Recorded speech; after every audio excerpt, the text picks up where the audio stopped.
ഒരു കൂട്ടം ശക്തരായിട്ടുള്ള ആളുകൾ ചേർന്നിട്ട് ഒരു രഹസ്യ സംഘടന രൂപീകരിക്കുന്നു. ഈ ഒരു രഹസ്യ സംഘടനയുടെ ശക്തി എങ്ങനെയെന്ന് വെച്ചാൽ സമൂഹത്തിൻ്റെ എല്ലാ ഇടങ്ങളിലും അവർക്ക് ആധിപത്യമുണ്ട്. ഇതുപോലെയൊക്കെ പറയുമ്പോഴത്തേക്കും നമ്മൾ ആദ്യം ചിന്തിക്കുന്നത് വെസ്റ്റേൺ രാജ്യങ്ങളിലായി നമ്മൾ കേട്ടുവന്നിട്ടുള്ള ഒരുപാട് കോൺസ്പിറസി തിയറികളെക്കുറിച്ചും അതുപോലെ തന്നെ ഒരുപാട് രഹസ്യ സംഘടനകളെക്കുറിച്ചുമാണ്. എന്നാൽ അത്തരത്തിലുള്ള ഒരു രഹസ്യ സംഘടന നമ്മുടെ ഇന്ത്യയിലുണ്ടായിരുന്നു. സത്യം, അതുപോലത്തെ ഒരു രഹസ്യ സംഘടന 2000 വർഷങ്ങൾക്ക് മുൻപ് നമ്മുടെ ഇന്ത്യയിലുണ്ടായിരുന്നു. ആ ഒരു സംഘടനയ്ക്ക് തുടക്കം കുറിച്ചതോ സാക്ഷാൽ ചക്രവർത്തി സാമ്രാട്ട് അശോകൻ. ചക്രവർത്തി സാമ്രാട്ട് അശോകൻ്റെ നേതൃത്വത്തിൽ തുടങ്ങിയ ഈ ഒരു സംഘടനയുണ്ടല്ലോ, ഈ ഒരു സംഘടനയിൽ ഒരുപാട് ടെക്നിക്കുകൾ ഡെവലപ്പ് ചെയ്തെടുത്തിട്ടുണ്ടെന്നാണ് പറയുന്നത്. ഇതിലൊരു ടെക്നിക്കിൻ്റെ പേര് ദ ടച്ച് ഓഫ് ഡെത്ത് എന്നാണ്, അതായത് മരണത്തിൻ്റെ സ്പർശനം. ഈ ഒരു ടച്ച് ഓഫ് ഡെത്തിനെ കുറിച്ചും ഈ ഒരു ടെക്നിക്ക് ഡെവലപ്പ് ചെയ്ത ഈ ഒരു രഹസ്യ സംഘടനയെക്കുറിച്ചും എല്ലാം നമുക്കൊന്ന് കേട്ടു നോക്കിയാലും. ഇന്ന് ഞാൻ നിങ്ങളുടെ മുന്നിൽ കൊണ്ടുവന്നിരിക്കുന്നത് ഈ ഒരു രഹസ്യ സംഘടനയെക്കുറിച്ചാണ്. നമസ്കാരം, ഞാൻ വൈശാഖ്. ടെലസ്കോപ്പിലേക്ക് സ്വാഗതം. നമുക്ക് കേട്ടു നോക്കാം ചക്രവർത്തി സാമ്രാട്ട് അശോകൻ്റെ ദ 9 അൺനോൺ മെന്നിനെ കുറിച്ച്.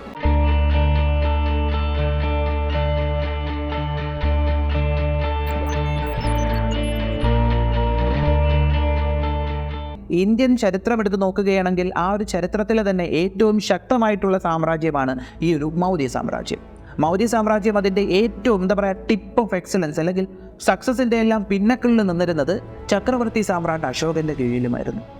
അശോക ചക്രവർത്തിയുടെ കീഴിൽ ഈ ഒരു മൗര്യ സാമ്രാജ്യം കേരളവും തമിഴ്നാടും ഒഴികെ ഇന്ത്യ പൂർണ്ണമായും പിടിച്ചടക്കുകയും ഇന്ത്യക്ക് ചുറ്റുമുള്ള മറ്റുള്ള ദേശങ്ങൾ പിടിച്ചടക്കുകയും ചെയ്തിട്ടുണ്ടായിരുന്നു. അത്രത്തോളം ശക്തമായിരുന്നു. നമുക്കറിയാം, ചക്രവർത്തി സാമ്രാട്ട് അശോകൻ ഈ ഒരു കലിംഗ യുദ്ധത്തിൽ പങ്കെടുക്കുകയും അദ്ദേഹത്തിൻ്റെ സൈന്യത്തിനും അദ്ദേഹത്തിൻ്റെ നേതൃത്വത്തിനും മുന്നിൽ ലക്ഷക്കണക്കിന് ആളുകൾ മരിച്ചു വീഴുന്നത് കണ്ടപ്പോഴത്തേക്കും അദ്ദേഹത്തിന് മനസ്താപമുണ്ടാവുകയും അത് കാരണം ആ നിമിഷം മുതൽ അദ്ദേഹം ബുദ്ധമാർഗം സ്വീകരിക്കുകയും ശാന്തിയും സമാധാനവും എല്ലാം ഇഷ്ടപ്പെട്ടു തുടങ്ങുകയും എല്ലാം ചെയ്ത കഥകളെല്ലാം നമുക്കറിയാം. എന്നാൽ ഇതേ സമയത്ത് തന്നെ അദ്ദേഹം താല്പര്യം കാണിച്ച മറ്റൊരു മേഖലയും കൂടെ ഉണ്ടായിരുന്നു, ജ്ഞാനം. കാരണം മറ്റുള്ള ദേശങ്ങൾ, മറ്റുള്ള രാജ്യങ്ങളിൽ നമുക്ക് അംഗീകരിക്കാൻ കഴിയാത്ത രീതിക്ക് ജീവിച്ചിരുന്ന സമയത്ത് നമ്മുടെ ഇന്ത്യയിലാകട്ടെ ജ്ഞാനം, അറിവ്, ഈ വക സംഭവങ്ങളുടെ എല്ലാം ടിപ്പ് ഓഫ് എക്സലൻസ് ആയിരുന്നു, പിന്നക്കിളിലായിരുന്നു. അത്രത്തോളം നോളജിന് പ്രാധാന്യം കൊടുത്തിരുന്ന സ്ഥലങ്ങളിലൊന്നായിരുന്നു നമ്മുടെ ഇന്ത്യ എന്ന് പറയുന്നത്. അങ്ങനെ ഇരിക്കെ ചക്രവർത്തി സാമ്രാട്ട് അശോകൻ തൻ്റെ രാജ്യത്തിൻ്റെ സുരക്ഷയ്ക്ക് വേണ്ടിയിട്ടുള്ള കാര്യങ്ങൾ ഇങ്ങനെ എഴുതി കൂട്ടിക്കൊണ്ടിരുന്നപ്പോൾ അദ്ദേഹത്തിൻ്റെ മനസ്സിൽ പെട്ടെന്ന് വന്ന ഒരു ചിന്തയാണ്, ഈ ലോകത്തിലെ ഏറ്റവും വീര്യം കൂടിയ പവർ എന്ന് പറയുന്നത് നോളജാണ്, അറിവാണ്. അതായത് ഓരോ മേഖലയിലുള്ള ജ്ഞാനത്തെക്കുറിച്ചൊരു ധാരണയുണ്ടെങ്കിൽ അതിൽ കൂടുതൽ റീസർച്ചുകൾ ചെയ്താൽ നമുക്ക് ശത്രുക്കളെ അനായാസമായി പരാജയപ്പെടുത്താൻ കഴിയുമെന്നൊരു തോട്ട് അശോക ചക്രവർത്തിക്കുണ്ടായി. അതായത് ഇപ്പോൾ നമ്മൾ പറയത്തില്ലേ, ഈ ലോകത്തിലെ ഏറ്റവും ശക്തമായിട്ടുള്ള രാജ്യങ്ങളെന്ന് പറയുന്നത് ആണവായുധമുള്ള രാജ്യം, ടെക്നോളജിക്കലി അഡ്വാൻസ്ഡ് ആയിട്ടുള്ള രാജ്യം, അതുപോലെ നല്ല എക്കണോമിയുള്ള രാജ്യം. ഈ ഒരു എക്കണോമി, അതായത് ഈ ഒരു സാമ്പത്തികപരമായിട്ടുള്ള കാര്യത്തിൽ മൗര്യ സാമ്രാജ്യം ഒട്ടും പുറകോട്ടല്ലായിരുന്നു.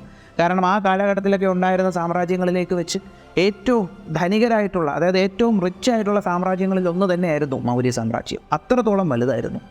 അപ്പോൾ അടുത്തത് വേണ്ടത് നോളജാണ്. നോളജിന് നമ്മുടെ ഇന്ത്യയിൽ ഒരു പഞ്ഞവും ഇല്ല.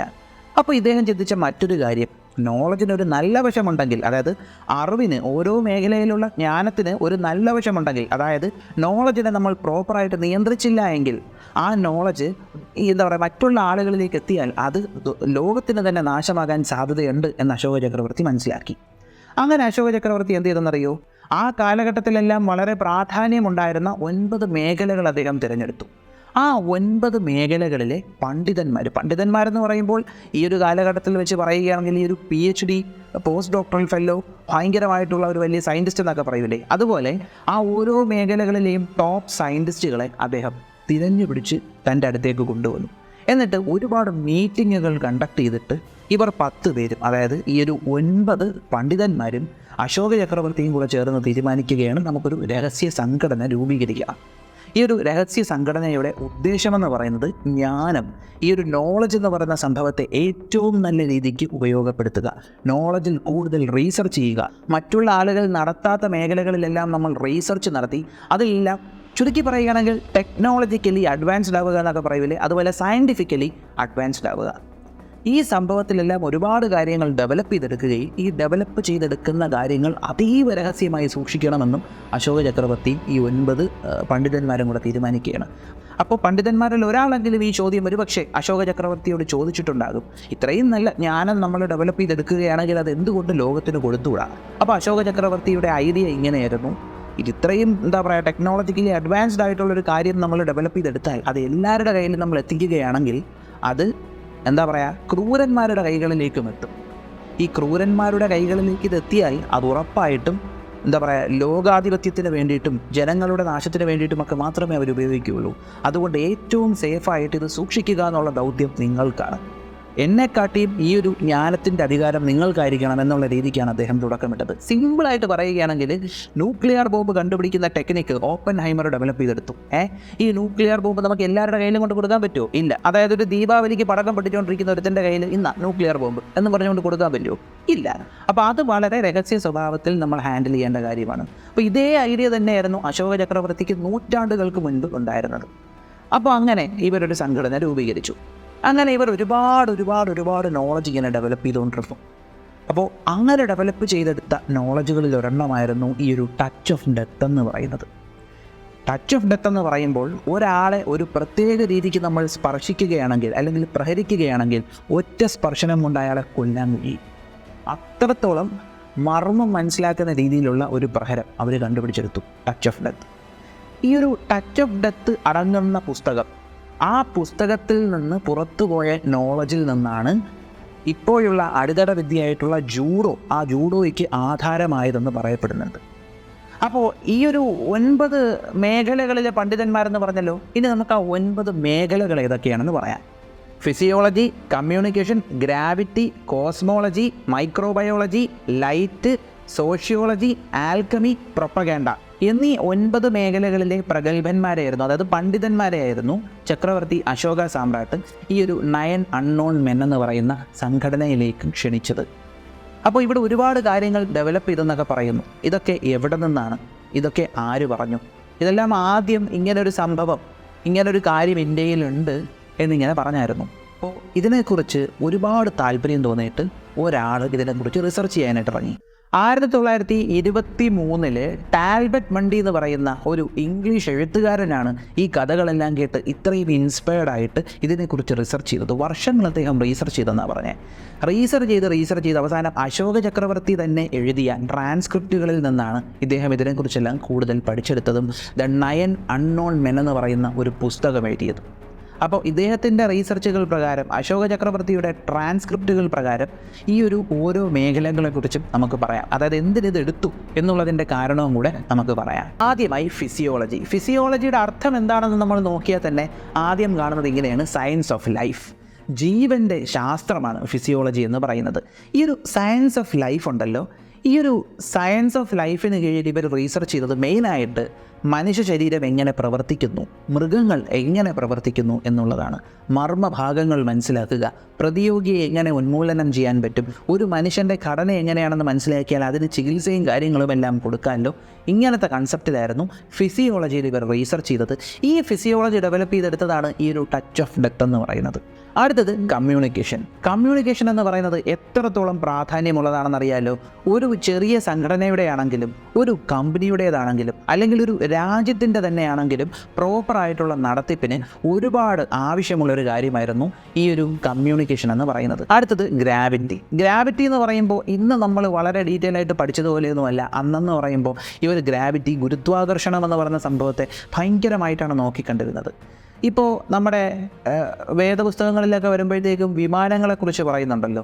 ഈ ഒരു കൺസെപ്റ്റ്, ഈ ഒരു മിത്തോളജിയിൽ വരുന്ന വിമാനം, രാവണൻ്റെ പുഷ്പക വിമാനം, ഇതെല്ലാം ഇവർ ഒരുപാട് താല്പര്യം തോന്നിച്ചിട്ടുണ്ട്. അപ്പോൾ കരമാർഗം, കടൽമാർഗം വരെ സഞ്ചരിക്കാൻ കഴിയും, വായുമാർഗം സഞ്ചരിക്കുവാനായിട്ട് സാധിക്കുമോ?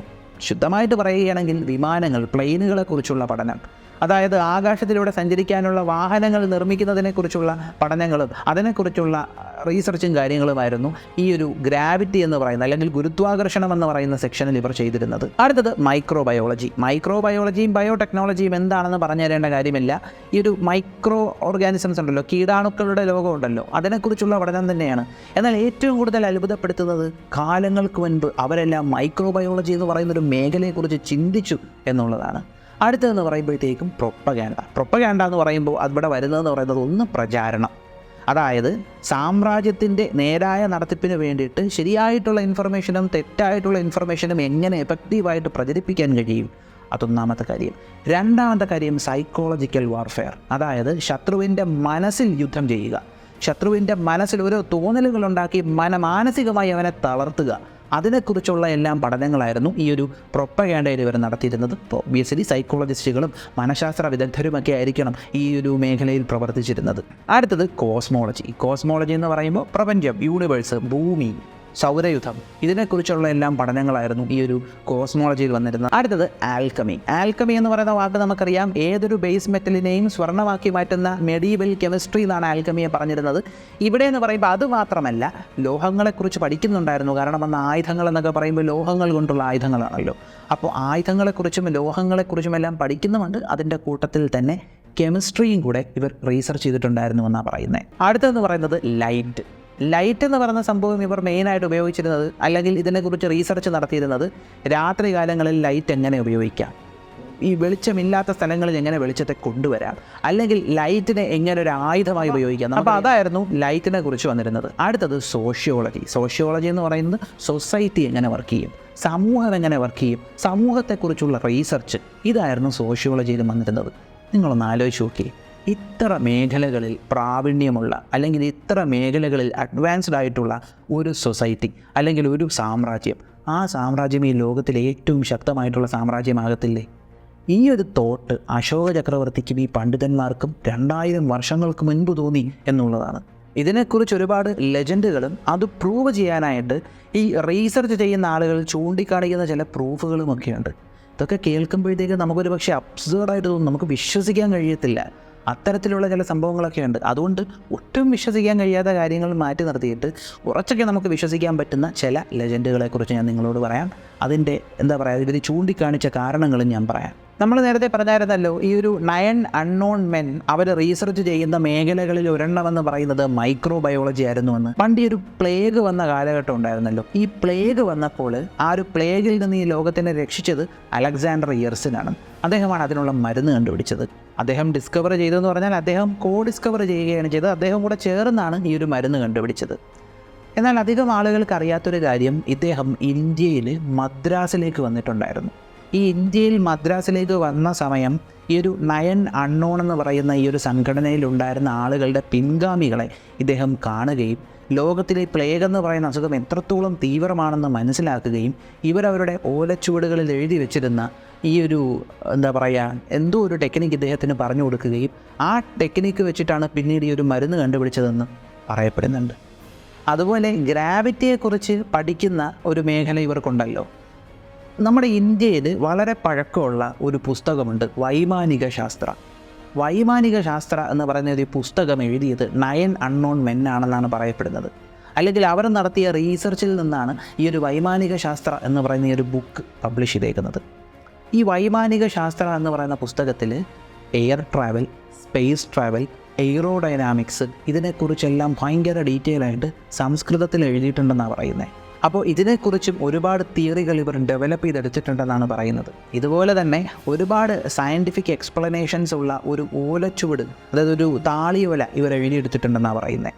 ഈ ഒരു ഓലയിൽ ഇവർ ഹീറ്റിനെക്കുറിച്ച്, ലൈറ്റിനെക്കുറിച്ച്, ഇലക്ട്രോ മാഗ്നറ്റിസത്തിനെക്കുറിച്ച്, അതുപോലെ നിറങ്ങളെക്കുറിച്ച്, അതുപോലെ സോളാർ സിസ്റ്റത്തിനെക്കുറിച്ചെല്ലാം എഴുതിയിട്ടുണ്ടെന്നാണ് പറയുന്നത്. അതിനെക്കുറിച്ചുള്ള ഡീറ്റെയിൽ സ്റ്റഡീസും ഇവർ നടത്തിയിട്ടുണ്ട്. ഇപ്പോൾ ഇതിനെക്കുറിച്ച് കൂടുതൽ നിങ്ങൾക്കറിയാൻ താല്പര്യമുണ്ടെങ്കിൽ ടാൽബർട്ട് മുണ്ടി എഴുതിയിട്ടുള്ള ഈ ഒരു പുസ്തകമുണ്ടല്ലോ, ദ 9 അൺനോൺ മെൻ, അതൊന്ന് വാങ്ങി വായിച്ചു നോക്കിയാൽ മതി. ഇനി അടുത്തൊരു ചോദ്യം, ഈ 9 അൺനോൺ മെൻ അവരിപ്പോഴും ഉണ്ടോ? ഇങ്ങനെ പറയുന്നുണ്ട്, നമ്മുടെ ഇന്ത്യയിലെ ശാസ്ത്രപരമായി മുൻപിൽ നിന്നിരുന്ന ആളുകൾ, നമ്മുടെ ഇന്ത്യക്ക് പുറത്ത് ആൽബർട്ട് ഐൻസ്റ്റീൻ, ഐസക് ന്യൂട്ടൻ, അങ്ങനെയുള്ള ആളുകൾ, അവരൊക്കെ ഈ ഒരു 9 അൺനോൺ മെന്നിൻ്റെ ഭാഗമായിട്ടുണ്ട് എന്ന് പറയപ്പെടുന്നുണ്ട്. ഉറപ്പില്ല, പറയപ്പെടുന്നുണ്ട്. ചോദ്യം നിങ്ങൾക്കാണ്, ഈ ഒരു 9 അൺനോൺ മെൻ എന്ന് പറയുന്ന സംഘടന ഇപ്പോഴും നമ്മുടെ ഇന്ത്യയിൽ ഉണ്ടാകുമോ? ഉണ്ടെങ്കിൽ എങ്ങനെയായിരിക്കും അവർ പ്രവർത്തിക്കുന്നത്? അപ്പോൾ ഇതാണ് നമ്മുടെ ഇന്ത്യയിലെ ഈ ഒരു രഹസ്യ സംഘടനയെക്കുറിച്ചുള്ള ചില വിശേഷങ്ങളെന്ന് പറയുന്നത്. അപ്പോൾ ഈ ഒരു വീഡിയോ നിങ്ങൾക്ക് ഇഷ്ടമായെന്ന് വിശ്വസിക്കുന്നു. നമ്മുടെ ചാനലിലേക്ക് നിങ്ങൾ ആദ്യമായിട്ടാണ് വരുന്നതെങ്കിൽ ഉറപ്പായിട്ടും ഒന്ന് സബ്സ്ക്രൈബ് ചെയ്യുക. പിന്നെ നമുക്കൊരു ഇൻസ്റ്റാഗ്രാം പേജുണ്ട്. ഈ ഒരു ഇൻസ്റ്റാഗ്രാം പേജിൽ നമ്മൾ എല്ലാ വിഷയത്തെക്കുറിച്ചും റീൽസ് ചെയ്യുന്നുണ്ട്. 1 മിനിറ്റ് 1.5 മിനിറ്റ് ദൈർഘ്യത്തിൽ നമ്മൾ റീൽസ് ചെയ്യുന്നുണ്ട്. ഇൻസ്റ്റാഗ്രാം പേജിലേക്കുള്ള ലിങ്ക് ഡിസ്ക്രിപ്ഷൻ ബോക്സിലുണ്ട്, അതുപോലെ കമൻറ്റ് ബോക്സിലും പിൻ ചെയ്ത് വെച്ചിട്ടുണ്ട്. ഒന്ന് ഫോളോ ചെയ്തേക്കുക. നമ്മുടെ ചാനലിലെ കണ്ടൻറ്റുകൾ നിങ്ങൾക്ക് ഇഷ്ടപ്പെടുന്നുണ്ടെങ്കിൽ നിങ്ങളുടെ ബന്ധുമിത്രാദികൾക്കും പറ്റുമെങ്കിൽ ശത്രുക്കൾക്കും ഒന്ന് അയച്ചു കൊടുക്കുക. മറ്റൊരു വീഡിയോയിൽ മറ്റൊരറിവുമായി കാണുന്നത് വരെ